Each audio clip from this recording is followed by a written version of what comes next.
Agora, Lamartine, qual a maior diferença que você enxerga hoje entre a igreja evangélica, que cresceu muito nos últimos anos, e a igreja católica? Eu, por exemplo, cresci numa família católica, tá? A minha irmã, por exemplo, ela é super praticante. Todo domingo ela tá na igreja católica, ela anda a pé, anda 2 quilômetros, porque ela não dirige. Então ela é muito praticante.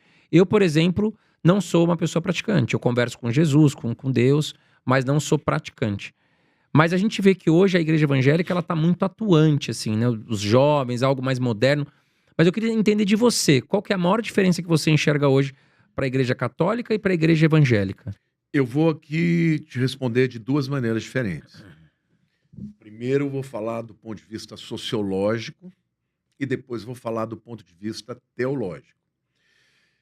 Do ponto de vista sociológico, eu percebo que a Igreja Católica começou a caminhar muito mais para a Igreja Evangélica. Tá. Por exemplo, os dons espirituais que os pentecostais creem. Hoje você tem segmentos enormes da Igreja Católica, são chamados de carismáticos, porque eles acreditam nos carismata, que são os dons. Então, você vê um grupo carismático orando, você pensa, eles são crentes, você não sabe se eles são católicos ou crentes. Uhum. Entendeu? Além disso, tem o elemento político.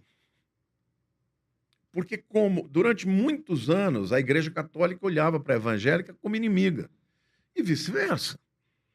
Mas de repente eles perceberam o seguinte: a Igreja Católica defende a família, a evangélica também. A Igreja Católica é conservadora, a evangélica também. Aí eles olham para um enxame de gente tentando destruir os costumes, destruir a família cristã, né? Os princípios judaicos cristãos. Então, hoje, muitas vezes você vê, na prática, eles se unindo. Tudo bem, cada um mantém o seu quadrado, os católicos vão na católica, os evangélicos, mas já não se veem mais como inimigos. Sim. Então, isso mudou.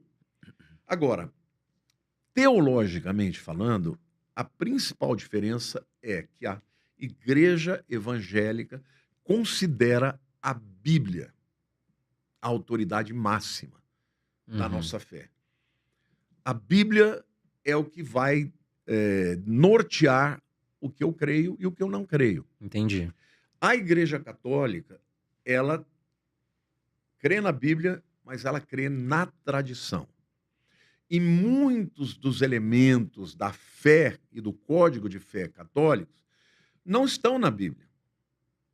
Foram inseridos ao longo da história, e eles acreditam, mas não está na Bíblia. Eu vou te dar um exemplo. A Bíblia não fala de purgatório. A Bíblia diz que depois que você morrer, você vai encontrar com Deus no juízo. Uhum. Mas a Igreja Católica acredita. A Bíblia diz que você morreu sem Cristo, você está condenado. A Igreja Católica diz que não. Se você vai para o purgatório, você tem chance de se corrigir e voltar a ir para o céu, e não ir para o inferno. Ali seria um lugar de, vamos dizer assim, de uma última oportunidade. Sim, sim, sim.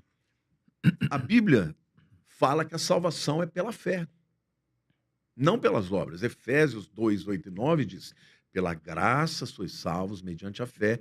Isso não vem de vós, é dom de Deus, não de obras, para que ninguém se glorie.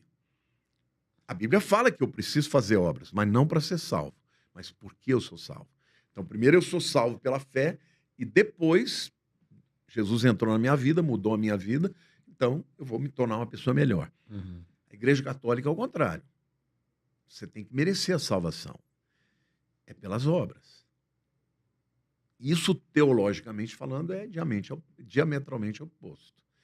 Outra coisa, a Bíblia diz que só há um mediador entre Deus e os homens, Jesus Cristo. E Jesus disse que nós não deveríamos orar para ninguém. Ele disse que nós temos que orar a Deus em nome de Jesus, porque Ele é o meu mediador. Aí, os católicos, também por causa da oram para os santos. Ou então oram para Maria. Pede para a mãe que o filho atende, entendeu? Entendi. É o intermediário. Mas a Bíblia diz que não tem outros intermediários, só tem um, que é Jesus.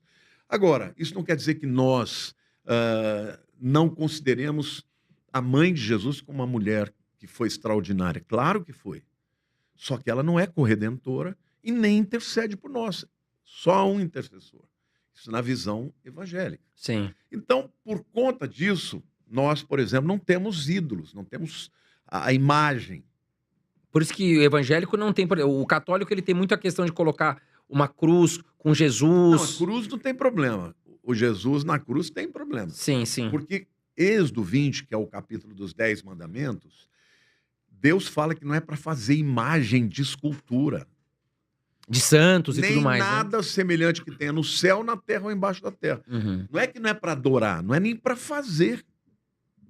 Mas como os católicos não têm a Bíblia como a última autoridade, eles vão justificar, não, mas a gente não adora, a gente venera, Uhum. mas não é para fazer. Está lá, 10 mandamentos. Então, assim, teologicamente tem muitas diferenças. Sim. Mas eu fiquei felicíssimo, por exemplo, saber que o Papa declarou que não tem outro Salvador além de Jesus. Sim. Entendeu? Isso é uma coisa inédita, porque os papas todos falavam que Maria era corredentora do mundo. Quer dizer, Jesus morreu na cruz, mas Maria também é junto, tá junto com ele redimindo o mundo. E não. Maria, embora fosse uma mulher extraordinária, a única pessoa que viveu nesse planeta sem nenhum pecado foi Jesus. Porque ele não nasceu de homem e de mulher. O pai dele foi o Espírito Santo. Então ele não trouxe a natureza pecaminosa para ele, entendeu? Você sabe, Lamartine, que eu fui criado numa Posso família... pegar uma aguinha? Fica à vontade. Eu fui criado numa família católica, como te disse. E Eu minha, também tinha. minha Meu mãe... pai era coroinha católico, tudo. Minha mãe, fiz primeira comunhão, tudo. Minha mãe sempre teve aquelas, né, enfim, santos ali pela casa e tal. A minha esposa é evangélica, a família dela toda evangélica, assim, bem praticante. Mas eu, hoje, me considero mais evangélico do que católico, porque eu, particularmente, também não acredito muito em santo. Não acredito em santo. Eu acredito em Jesus Cristo. E é com ele que eu converso sempre, quando eu preciso. Então, eu hoje me considero mais pro lado evangélico do que pro lado católico.